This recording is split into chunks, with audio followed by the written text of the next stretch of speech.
Ladies and gentlemen, fellas, let's come together to celebrate that we are into week 16 and we have a ton of football this week. Oh, a ton. Friday, Christmas football, a 3-game Saturday slate, a Sunday main slate of 10 games, a nice healthy 10 games. We don't normally have that size of a slate, normally a lot bigger than that, but 10 games, nice to digest, understand everything that's going on. We have a little bit more ownership to play with since there's less players to choose from. Some guys get a little bit more chalky, and then a Monday night football slate to close out the week.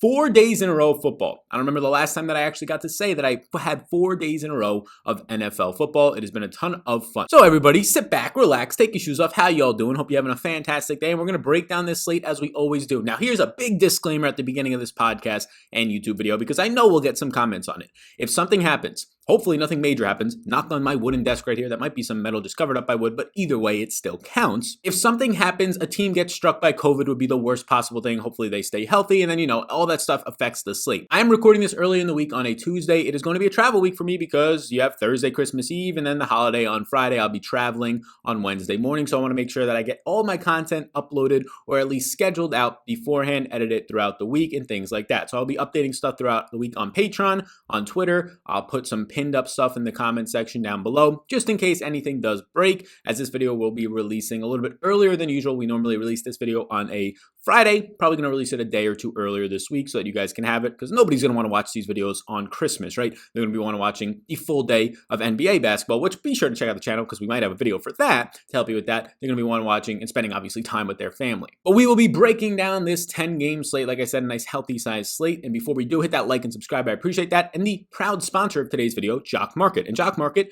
is going to have a lot of contests going out, especially on Christmas, where there is a showdown slate for NFL, where there is a main NBA slate. And now that the NBA is here, they're going to have contests every single day on Jock Market, not just for these NFL slates, with the PGA returning in just a couple weeks as well. Jock Market is where daily fantasy sports meets a stock exchange. You just basically buy stock and players. Yes, you can now do that. It is where these industry is now moving. It's a new aspect, and you can also live trade. So depending on when you buy your stocks, once the market closes, you can then buy and sell after that as well. Think of it as live day trading. So yes, check out Jock Market, linked down below. They have their app, their website. I linked it all down below. You can download it for free. And then if you want to use the code SAL10, SAL10, they'll give you a free $10 upon signing up and making your first deposit. So thank you, Jock Market, for being the proud sponsors of this here show. So let's start it off right now with the quarterback position as we normally do.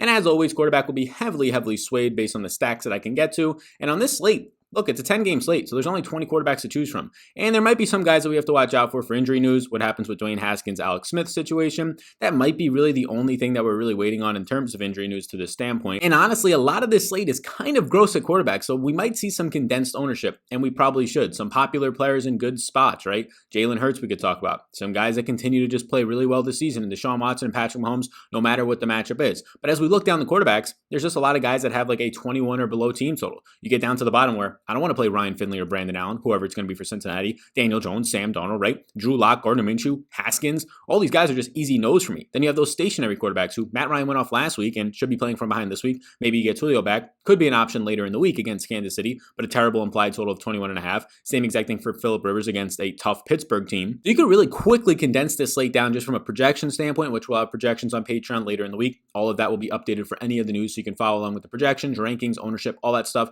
as well as projections and rankings for NBA. Link down below. You can follow along, check it out, help improve your game. But like right away, we can kind of X off half or more than half of this slate. And then you take into account some of these guys just don't have the greatest of stacking options and might be in run scripts. So the way that I'm looking at it right now, yeah, I currently have interest early on in like 8 quarterbacks, and I'll probably condense that down to like a lot of my ownership coming in 60, 70% on 3 or 4 guys. And we could start at the top with one of the most underrated players. I continue to say this week in and week out, Desean Watson. If his team was good, and it would be a big if, right? Because they're just not good at this point, but if they were, he would be in the MVP conversation. He came into week 15 leading the league in yards per attempt, an efficiency metric for quarterbacks, and then he finished in week 15 number 3 overall at 9.1 yards per attempt, and now he continues to lead the league, and he had another great week, right? They ended up losing, fumbling on the 1-yard line for the second time in 3 weeks against the Colts, and he throws for 371 yards. He has an 80.5% completion percentage on 41 attempts and 49 dropbacks. He's been fantastic. You know that you have the rushing upside for him as well, and he just continues to play well. Now he's at 8.8 yards per attempt, leading the NFL to this point. 0.695 fantasy points per dropback right now is third on the slate, only behind the mobile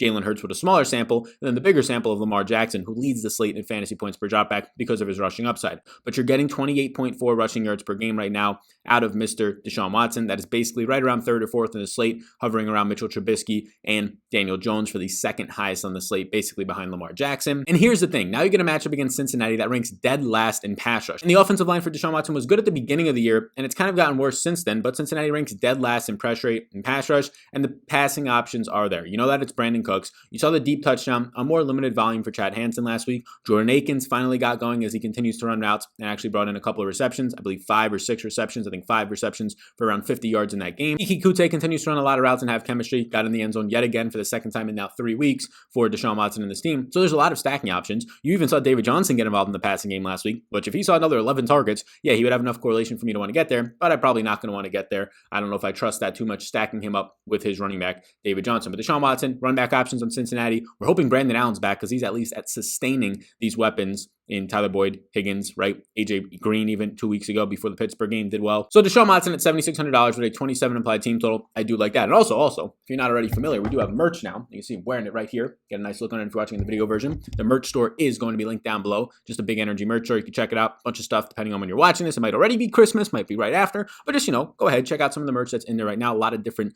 themes and a lot of time was spent on that. You can check all of that out down below. Next up is somebody who's probably going to be really popular. And this is somebody that in all of our, I would say, the Patreon Closing Thoughts podcast, we discussed it, might have touched on it briefly in the live stream, was Jalen Hurts and how he looked like a very strong single entry or 3 max one-off play, right? Somebody that I didn't really want to stack up all that much because we saw in the previous week, he was kind of throwing the ball everywhere. Greg Ward looked like his favorite receiver. He saw 6 targets as well to Dallas Goedert in that one start that he had, but it's a small sample and the ball was pretty much distributed everywhere. And now another week goes by, and yes, Greg Ward has 2 touchdowns, but on low passing volume. Yes, you see some more targets for Dallas Goedert, but not that much great targets dropped a touchdown. The ball was spread out everywhere. Quez Watkins, the rookie who didn't have a catch come into this week, saw a bunch of targets, had a couple of catches, had a touchdown as well. Zach Ertz got involved. The running backs were involved. So everybody in this offense, you even saw Travis Fulgham finally get involved with 2 receptions after being phased out of this offense. Everybody was involved. So it is really hard to stack this team. You're kind of just throwing darts at the wall and hoping that you hit on a Dallas Goedert or a Greg Ward, guys that seem like they're getting the most usage. Jalen Reagor was also involved, but it seemed like he got hurt. If Jalen Reagor is going to be out, then Greg Ward becomes a little bit more appealing. Some of these other options like Travis Fulgham become a little bit more appealing. But yeah, Jalen Hurts looks great. And look, here's the thing. From a fantasy standpoint in real life, there's a couple things. It depends on your expectations. If you want to look at Jalen Hurts and say for the long term, yeah, he looked great. Everything that he was showing was poised, very poised and controlled. That was the thing that I think a lot of people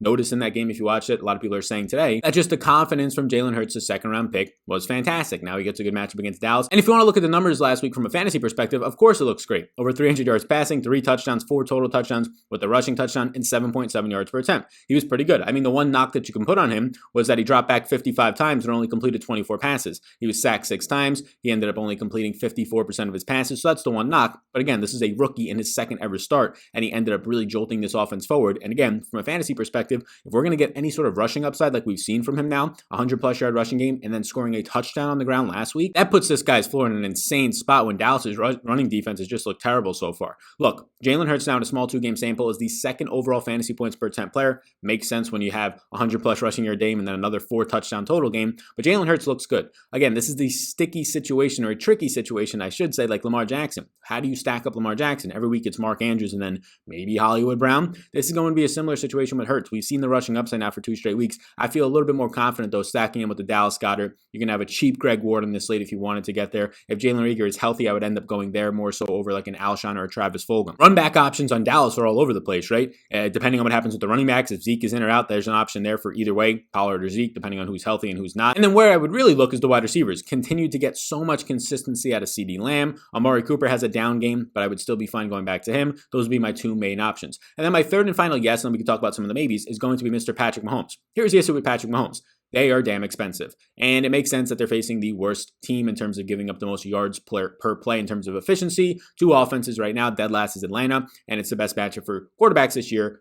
In fantasy, the Atlanta Falcons. Mahomes leads the slate with over 320 yards per game. He only has a 1% interception rate, averaging 8.5 yards per attempt. Had a really bad game last week, actually. Patrick Mahomes had probably his worst game of the year, ranked 25th overall in PFF grades for week 15, averaging just 5.4 yards per attempt, only had a 55% completion percentage. He was honestly not great at all. Makes sense against a tough Saints team that just said, you're not going to be throwing at 20+ yards downfield on us, so he had to take everything underneath, and that's what happens. You throw a lot of pass attempts, ended up throwing the ball 47 times, and only having 254 yards. But Mahomes is still fantastic. By far has the highest team total on the slate. This is why he is worth the price. The problem is stacking it up. And this has now been the 3rd week in a row. You probably can't stack up Tyreek Hill, who's now $9,000, most expensive wide receiver, and Travis Kelce, who's now $8,500. Both of them found the end zone yet again last week, but they're going to probably have to both get you 28 to 30 plus points to actually pay off for you in this situation. And then the other issue is who are you running it back with, right? You can't run it back with Calvin Ridley if you want to play both of those studs, or maybe even one of the studs with Mahomes because he's above $8,000. If Julio Jones comes back, maybe you can fit that in at $6,800,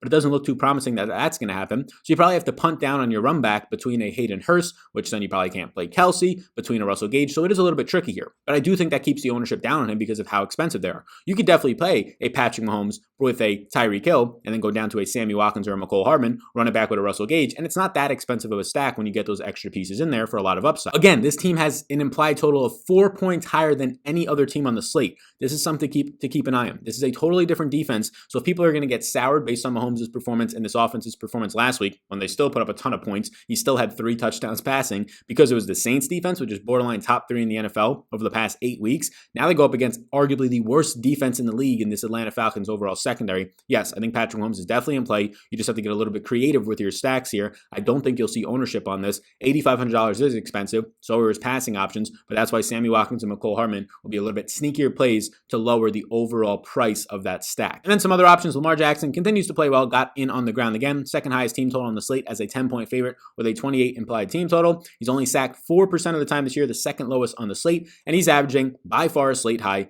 10.4 rushing attempts, almost twice as much as anybody else on the slate, and 66.1 yards. That is right now about 35 yards higher than anybody else on the slate. So we know that he's been fantastic. We know that he can do it on the ground, but he's $8,000 now, and there's not that many stacking options. My primary stack would be Mark Andrews if you wanted to go there, running it back on the Giants with not the greatest of options. They just let Alfred Morris run wild, so the running backs are kind of fluky. Evan Ingram might be your best matchup against Chuck Clark, but that's still a tough matchup based on the fact that all these cornerbacks, if they're going to be healthy, will have superior matchups to the Giants wide receivers. So when that starts to be the case, I just look at Lamar Jackson and sure, he might project out for 23, 24 points, but then I look at Jalen Hurts for $1,000 cheaper in a, I would say, easier matchup against Dallas right now. Doesn't have a 28 implied total, but has a 26 implied total, and he might have better stacking options, and again, $1,000 cheaper. So that's where I just rather get to Jalen Hurts over Lamar Jackson in that situation. Other options that maybe become a yes, I think Justin Herbert's the closest to becoming a yes, arguably after having like 2 or 3 really rough weeks, arguably the best we've seen Justin Herbert in that overtime win, averaging 9.8 yards per attempt the last time out against Vegas, ended up having those 2 touchdowns, 314 yards, and a 69% completion percentage on 32 attempts and 35 dropbacks in week 15 on Thursday Night Football. Herbert is the guy that you like to stack up, right? You know where you're going with this. Keenan Allen will be healthier this week. We might get Mike Williams back. Austin Eckler and Hunter Henry are still there. So you have strong stacking options. When I look at these quarterbacks, I try and say, how can I get the overall upside out of a single game stack or a full-on game stack? Well, a 25.5 team total, a slate leading 41.6 attempts per game, second on the slate, or right now third on the slate, basically a virtual tie with Watson with 289 yards per game. This is the type of guy. Now, he is expensive, but there's not that many options on the slate. So yes, I do think Herbert, that if we're talking about this later in the week on the Closing Thoughts podcast on Patreon, because I don't think I'll be going live this weekend. We shall see though, just because of travel, holiday travel, I'll be traveling back on Sunday morning. Herbert is very close to becoming a yes for me. He would become a yes before Lamar Jackson, before some of these guys below him. Baker Mayfield, 27.5 implied total. I do think you see a lot of the running game here, but Baker yet again, over 290 yards again. I do like this spot, but they're 10-point favorites. A tough matchup in these for quarterbacks against the Jets because teams just run all over the Jets,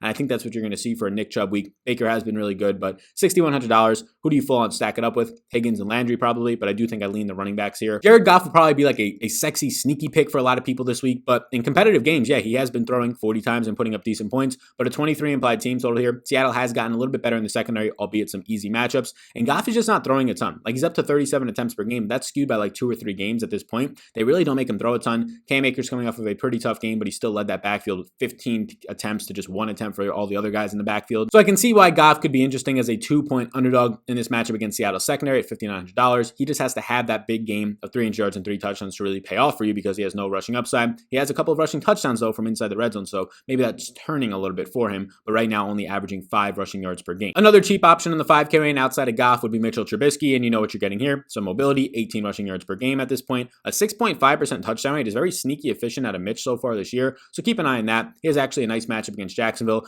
I might hear, Sal, what about Russell Wilson? Russell Wilson is outside the top 10 quarterbacks in fantasy points basically over the last 6 weeks. He's been bad. Russell Wilson has not been good to this point in the season. DK Metcalf got a little bit banged up last week. Look, he's still been great overall in the year because of his hot start, 70% completion completion percentage, a slate high 7.8 touchdown percentage. But Russell Wilson continues to play poorly, having a 4.5 yards per attempt last week. It's just absolutely brutal. Only had 121 passing yards, a touchdown, and another interception on 30 dropbacks and 27 attempts. He just has not been good. The price point is coming down, but yet again, the price point is not coming down in DK Metcalf. Tyler Lockett looks like he's playing banged up out there. I don't want to just be throwing darts at Jacob Hollister and stacks, so I don't usually get to Russell Wilson. It hurt me for a couple of those first weeks of the year outside of the Dallas week where I definitely got to Russell Wilson because of how good that matchup was, and I'm fine just not getting there still. So I'm really going to be getting to Watson, Hurts, Mahomes, and if another guy sneaks in there, I think it would be Herbert by the end of the week. Let's now get into the running back position here on this 10-game slate. And as we open up the running back position, you see only a couple guys up top as a yes right now for me, and that definitely will change right throughout the week as more ownership comes in, as more news on some of these injuries come in. That will change, and you can just follow all my changes over on Patreon. But it's going to be interesting because you have a lot of guys banged up this week. You have a lot of backfield by committees on this slate, right? You're not getting some of those studs and guys who have been playing really well as of late, right? Last couple of weeks for Aaron Jones have been good. Derrick Henry and Dalvin Cook are not on the slate. Alvin Kamara is not on the slate. So we're kind of in that second tier of guys. Now, a guy that I think is an absolute stud is Austin Eckler, and he ends up being in the slate. He ended up playing banged up on Thursday night, saw a lot of the touches, but just wasn't efficient with them overall. Eckler did see 13 attempts on the ground. He did have 60 yards, so 4.6 yards per carry in that game. And he did end up running routes, but he was definitely limited because he only saw 4 targets and only ran 24 routes when we've seen him around this 30 routes run number and honestly like 8 or 9 targets. So he came down to earth, but that has his price at $7,600, which honestly is appropriate. You might think it's overpriced. I hope it keeps people off of him here as a 3-point favorite, a guy who's averaging right now around 7 targets per game this year in his limited sample size. The matchup against Denver is by no means a good one, but you're hoping for a lot of your production out of the passing game for him with a 26 implied team total, a nice overall pace here. Austin Eckler early on in the week is going to be a yes for me on a slate that really lacks some superstar upside. And then my second yes is going to maybe surprise some people, but Miles Sanders here. And Miles Sanders, here's the thing about Miles Sanders. Last week, Miles Sanders did not have the greatest of weeks, right? They ended up playing from behind for a lot of that game. He just didn't have a huge week. And the week before that, when he went off for 2 touchdowns over 120 yards, was all because of just an 82-yard run. In this past week, he averaged 3.8 yards per attempt. But here's the big thing. 17 attempts out of Miles Sanders, not another Eagles running back touched the ball. 100% of the running back snap shares, 17 attempts for 64 yards in week 15. These are the things that we have to note to just know that, okay, he's taking over this backfield right now and still has that dual threat ability, that option read with his mobile quarterback that might take some pressure off of him. He also ran another 26 routes. He had a catch for 26 yards and he still saw some targets as well. So Miles Sanders right now, maybe yes is aggressive because his price point comes up even though he had a bad week by $100, but I think it keeps him lower owned for a guy who's averaging over 5.5 yards per attempt, averaging about 18 opportunities per game. This past game, he ended up seeing 19 opportunities. So I like everything that we're seeing there. And now gets this matchup against Dallas that if you've been watching Dallas over these last couple of weeks at all, they are just getting absolutely destroyed on the ground this season. Dallas's tackling right now ranks right now 24th in the NFL. And over the last 3 weeks, they're bottom 5 in yards allowed. So Miles Sanders is actually going to be a yes for me. Now, this next guy up, Nick Chubb, you should probably say, yeah, Sal, how is he not a yes? He just had a fantastic, another decent game, right? Against a good Giants run defense. It's mainly because of the price. $7,800 for Nick Chubb. You don't really have much of a passing game role. Leads the slate though at 5.9 yards per attempt. He's just been fantastic from an evaded tackle standpoint, from a yards created standpoint, up there in the top 5 per touch yet again this season as he was last year. And this is the thing that's really interesting. We saw Kareem Hunt 2 weeks ago have a big game, but in a game that was a landslide victory against the Giants, you saw 15 attempts in that game. He also ran 18 routes and had a couple of targets, and he basically got all the work to Kareem Hunt only having 7 attempts in that game. He had 15 attempts for 50 yards in a tough matchup. It's basically just the price here, right? They're 10-point favorites against the Jets. You're getting 0.942 fantasy points per touch right now, which is only behind Christian McCaffrey and Chris Carson on the slate because he's been that good on a per touch basis. So if you have the salary, I can get there. The problem is I want to play expensive quarterbacks, whether it's Desean Watson, a little bit cheaper, but still $7,000 at this point, Jalen Hurts, Patrick Mahomes. So it'll just be a little bit more difficult to get to Nick Chubb for me. Chris Carson is next up at $6,400. It just seems like a fair price point, right? He's coming off of a week where Rashad Penny did return and Carlos Hyde returned, and they only saw a combination of 4 touches in that backfield. Hyde just had a huge run, though, in that game, 2 carries for 55 yards and a touchdown. But that's it compared to Chris Carson having 15 touches in the game. Chris Carson in the passing game continues to stay involved as well, which is nice to see. In week 15 in the passing game, Chris Carson for the Seattle Seahawks ended up seeing 3 targets, caught 2 of them for 18 yards. Ended up seeing another 3 targets on 18 routes run. He's not the most flashy option. He's really just a low-owned option if you want to get there. Continues to be really efficient so far this year. David Johnson is the name that I think we have to talk about here because I think this is just going to be a little bit of a fluky thing. And if people end up chasing it, I'll run away from it because David Johnson this past week, he was vintage David Johnson. He ran 37 routes in the game. He caught 11 of 11 targets, 11 passes on 11 targets for over 100 yards. This man, David Johnson, yes, in this year, when everybody wants to make fun of how bad he looked last year, just got the bonus in the receiving game alone this past week. He only ended up having 8 attempts for 27 yards in the game, so he really got it all done in the passing game. I think it's a little bit fake here, as his price point now comes up $1,000. It is a really good matchup against Cincinnati, who's a bottom 10 overall run defense, as a 9-point favorite, but this Houston team just doesn't run the ball. And also keep in mind, Duke Johnson and CJ Prosise, the number 2 and number 3 running backs in the depth chart, missed last week. So David Johnson didn't do anything on the ground last week, right? Just 8 attempts in that game against a tough opponent in the Indianapolis Colts. Got it all done through the air without the pass catching specialist back Duke Johnson out there. So if Duke Johnson does return in this game, I'll be more inclined to not want to go to David Johnson at all. But just the price point, I think it's a sell high situation on David Johnson here. Price point comes up $1,000 in a situation where he relied on these fluky passing game performance that I'm not going to rely on these 40-yard receptions like he had in that game yet again. So he's a maybe right now, but if any ownership gets there, I mean, I'm talking like 10 to 15%, and I think it will. I'm probably not going to have much interest in David Johnson. I do have Kareem Hunt start here. I don't think it's the greatest game flow for Kareem Hunt, but he still ended up seeing 10 opportunities last week, and I think everybody will be sour on him. And look, it's the same exact situation for $2,000 less, $1,900 to be exact, than his teammate Nick Chubb. If they end up giving Kareem Hunt 15 opportunities in this game as a 10-point favorite, game gets out of hand in the second half behind this number 1 offensive line of the Cleveland Browns in the running game. It is just a discount off of Nick Chubb. I do think Nick Chubb gets the red zone work, which is concerning, but Kareem Hunt still has a top 6 overall red zone touch rate on the season. You can just see it's not that many great options here. Le'Veon Bell, because you have Clyde Edwards-Helaire, it's likely done for the season. Le'Veon Bell also got nicked up, so there's a chance we can get a really cheap Darrell Williams in play here. It is going to be a okay spot against Atlanta. They're 10-point favorites, a 31.5 team total. So Le'Veon Bell at 5,800 might be overpriced, but if he's indeed healthy and out there, you might be staring in the face like 15 to 16 opportunities in this game, 5 or 6 receptions at this price point with a ceiling of that. It could be a really nice spot at $5,800 for a cheap running back. James Conner, if he is going to be healthy for this game against the Colts, tough spot, but he continues to average like 17 opportunities per game, and he continues to be honestly underrated. I think he was overrated coming into the year, but at this point now, I think he's a little bit underrated as people just think that he stinks, but maybe he doesn't have the most talent in the world, but he continues to get a lot of opportunities, and he continues to be on a per touch basis, top 10 in evaded tackles and top 10 in yards created per touch. That does not mean that you are a bad running back by any means. We'll continue to see how the week goes on. We have to monitor Christian McCaffrey's injury, right? I do think that Mike Davis and Melvin Gordon are fine options. The problem with Mike Davis is tough matchup, really slow pace, and he's only implied for 21.5 points in this game. Same thing for Melvin Gordon, just 22.5 points as an underdog. Both of those guys are fringe options for me. If there's not a lot of ownership on Mike Davis, I can get there. He is an appealing option because of his pass catching role, and he is relatively cheap on this slate. So we can potentially get to Mike Davis as the week goes on. Then we have some other expensive guys. We have some guys dealing with injuries. Joe Mixon, will he ever return? Keep an eye on James Robinson, who got an ankle injury. Devine Ezigbo would be the backup there, who really hasn't had any touches this year, starting to get some passing game usage over the last couple of weeks. So keep a close eye on that. He'd be a cheap option. Maybe we get Antonio Gibson back, who I would be all over as a favorite against Carolina, who has a bottom 3 overall run defense if he gets back from his toe injury. And then keep an eye on Ezekiel Elliott as well. A lot of injuries to monitor this week, especially on the Saturday slate as well. We can talk about that. That other video will be out by the time you're watching this, probably, if not then the next day. Now let's move over to the wide receiver position, where there's going to be a lot of guys, but it's a 10-game slate, so not as many guys. And you can see up here, I'm going to have a lot of interest in Julio Jones if he's indeed active. We just haven't seen him this year. But I mean, this man, Julio Jones, he's basically a walking, on average, 20 fantasy points per game when he starts and finishes a game this year. He says he wants to play again, and this is going to be a nice run back option who's not that expensive, $6,800. If you want to go with a Mahomes, Sammy Watkins, and maybe a Travis Kelce build, run it back with Julio Jones. There's your nice full-on game stack. He's averaging 86 yards per game, and he's top 5 in yards per route run this year. So you want to tell me that this guy is dust, like people are saying? Top 5 in yards per route run, as those same people reference that to say how good Calvin Ridley is this year, who's like number 4 in overall yards per route run. So Julio Jones is fine if he's indeed healthy. I just kind of question if he will be. Deontay Johnson and Juju.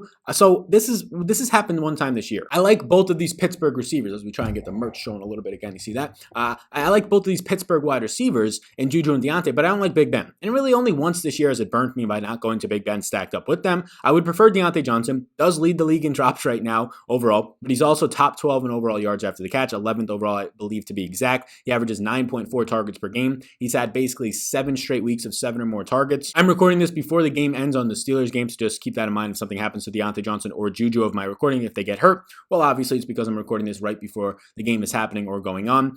So Juju Smith-Schuster, same exact deal here, getting a ton of red zone targets at this point in the season. I believe he's top 3 in red zone targets now, which is pretty wild. Only behind guys like Mike Evans and Devontae Adams very quietly after starting the year off pretty slow. He's second on the slate at a 78% catch rate. Good to see. Brandon Cooks, yeah, look, if I like Deshaun Watson, his wide receivers are going to be probably yeses or strong maybes for me. And Brandon Cooks at $6,200 off of another week where he had some production. Going to be an even easier matchup now. Probably see some William Jackson in this game coming off of a week where he had to see Xavier Rhodes. And he caught 6 passes, 59 yards on 7 targets. And a tough matchup, ran 49 routes. I mean, that's kind of a floor for him. And as a number one wide receiver in this nice matchup, he's still not expensive at all. Tyreek Hill's a yes if you want to get there. It's mainly stacks. I probably don't play him as a one-off. Allen Robinson was a little bit disappointing. He had 3 catches for 48 yards in like the first quarter of that game for the Bears. And then he doesn't have a catch until the final drive where he catches like a 35 or a 40-yard reception. But that's basically 2 games this year where he started off hot and then Minnesota adjusted and kind of took him out of the game. Not going to be the case this week against Jacksonville. Well, he'll be fine. Averaging about 10 targets per game and 79 yards per game so far this season. He's a yes as well. Now we get to some maybes. Keenan Allen and stacks of Justin Herbert. Terry McLaurin is somebody to keep an eye on because of how much,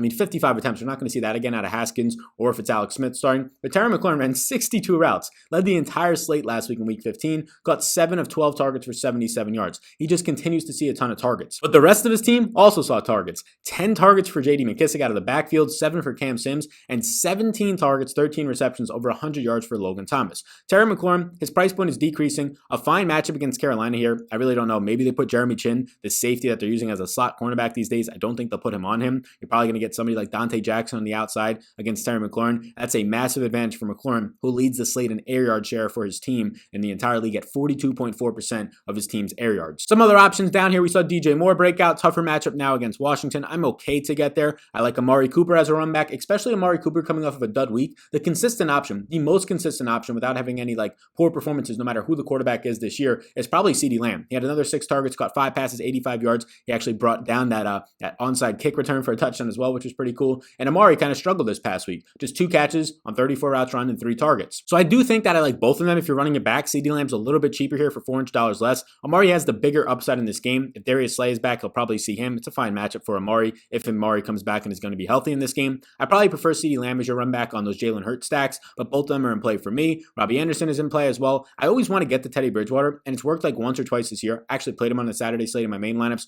He ended up getting us backdooring us like 18 fantasy points. So that was fine due to Aaron Rodgers struggling in the second half of that game. But I always want to get there. It's only worked like one time this year because he just doesn't throw enough passing touchdowns. I don't think he's had 3 passing touchdowns in a game this year, and you really need that to really win a GPP. So although Robbie Anderson and DJ Moore, I like them both, I'd probably just stick to one of them in my lineups and not stack it up. Sammy Watkins because of my stacks in here. Russell Gage is a cheap run back option. Russell Gage continues to be highly effective for this team. Scored a touchdown, I believe, last week. He ran the most routes on the team with 49, saw 10 targets, caught 5 of them for 68 yards. So although we love Calvin Ridley, he had a touchdown, had over 160 yards on 14 targets, almost had a second touchdown in that game, was ripped out at the last second from him. We love Calvin Ridley. He's really expensive. So if we're talking about stacks, Russell Gage seems like the more affordable option who actually sees volume. The tight end Hayden Hurst is also in play there, but Hurst you're looking at maybe you get 5 targets. Russell Gage has this upside to see the 10 plus targets like he did last week, catching 5 for 68 on those 10 targets and a team leading 49 routes run. Mention Sammy Watkins because he continues to be right around this 5K price range, and he just continues to kind of do the same thing week in and week out, like 7 fantasy points a week. This past week he does score 10. He has 6 targets, but he's running a ton of routes in this offense. 44 routes run, another huge number for him. 60 yards was second on the team just behind Kelsey. His 4 receptions was third on the team behind Tyreek Hill and also Travis Kelsey. So he's just a cheap way to get into your lineups, a piece of this offense that, the guy's running like 40 routes a week. He's going to find the end zone at some point. He's due for some major aggression in that department. Hasn't had a major week since week 1, but he continues to run routes in this offense. So Sammy Watkins is strongly in play for me in a very good matchup. He's going to have maybe his best matchup of the season in the slot. I'm looking for a Sammy Watkins breakout this week. Other options down here, if Jalen Reagor is healthy, that's a spot to go. Some cheaper options, Greg Ward at $4,000 right now flat against Dallas. He's been seeing a lot of usage. He had 2 touchdowns in that last game, only had 4 catches for 15 yards. So I think he lost 5 yards on one of his screenplays as well. So he's somebody to just keep a close eye on. As I scroll down, you can see these guys on the screen. Jalen Reagor would be the guy that I would get to if he's healthy. He left that last game hurt, but he led the team tied with Dallas Goedert with 8 targets, downfield usage as well. He left the game early, like I said. So if you're trying to stack on that game, Jalen Reagor, Dallas Goedert would be my primary options. If Jalen Reagor missed, I'd probably go towards Greg Ward. Alshon Jeffrey quietly had 35 routes. He did have 63 yards, a couple of big plays for him because he was just like bulldozing and plowing guys over because he's just so damn big out there. But the guys that I would end up going to are Dallas Goedert and Jalen Reagor. If Reagor was to miss, you might see a little bit more Quez Watkins and Fulgham. A lot of guys are involved.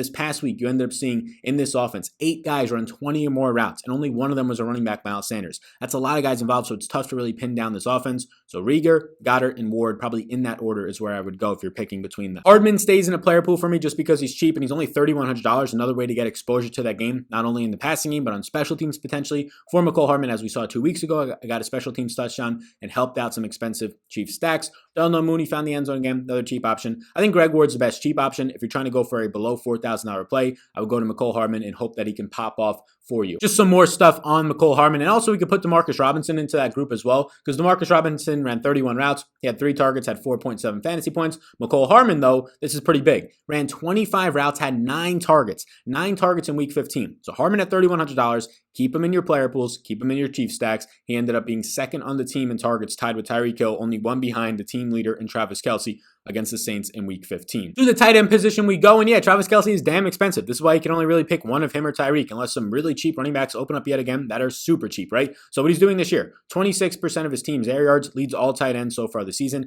averaging right now 125 plus yards per game, coming off of another good week. And this was considered a bad week for Travis Kelce. 8 catches, 68 yards, a touchdown, a 2-point conversion, right? So when you add that all up, he's still scoring like 23 fantasy points in a bad week because he doesn't drop 30 like he's done in like 3 out of his last 4 weeks on 10 targets in the game and 80% catch rate. So yes, he's going to be in play. He's going to be the best option right now, averaging like literally 10 fantasy points per game more than anybody else on this slate. You can have Mark Andrews' price point only goes up a couple $100. After he had a fine week, his team was leading huge. They won by like 30 over Jacksonville, so they didn't really need to do too much with Mark Andrews. He ran only 20 routes in the game, but caught all 5 of his passes for 66 yards, averaged 3.3 yards per route run in that game. Both him and Hollywood Brown were very efficient in that game against Jacksonville. I think he is still very fine to get to. You're going to have another guy in Jordan Akins who continues to run a lot of routes for this team. He ran 29 again this past week, averaging basically around 30 routes run over each of the past 4 weeks. He ended up catching 5 of his 6 targets for 50 yards. So he had a lot of volume yet again. Back-to-back games of 6 targets for Jordan Akins. You do like to see that. So he's going to be in play at just 3,300. He's my favorite really cheap option. Logan Thomas is hard not to mention when you put up 17 targets from Dwayne Haskins and when you were even having a lot of success